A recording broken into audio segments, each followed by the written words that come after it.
Hello, traders. FX Pip Collector here. Today is Wednesday, October 29th, and this is my PM recap for the Euro US dollar, and we're on the 1 hour time frame.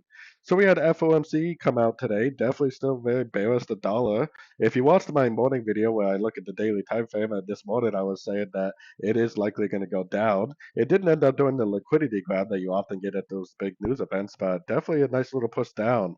Now, just because this hasn't taken out the lows, I do think there is a possibility that it tries to push up. I don't know. I don't really think it's a desirable trade because the daily is definitely down. And the fact that the daily is down means that it actually could just keep on going down.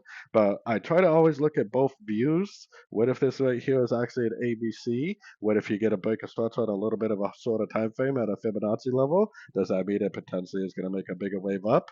Definitely something to think about. If you do see a break of structure at a Fibonacci level on shorter time frames, it could be a wave C, and if it is a wave C, it may go all the way back up to these highs. I would be a little bit cautious about that because the daily is down, and like I said, the daily high time frames are always your friend, which means it could just keep on drifting down on pullbacks. So, anyways, don't forget to check out my website linked over here in the corner. And as always, thank you for watching and happy trading.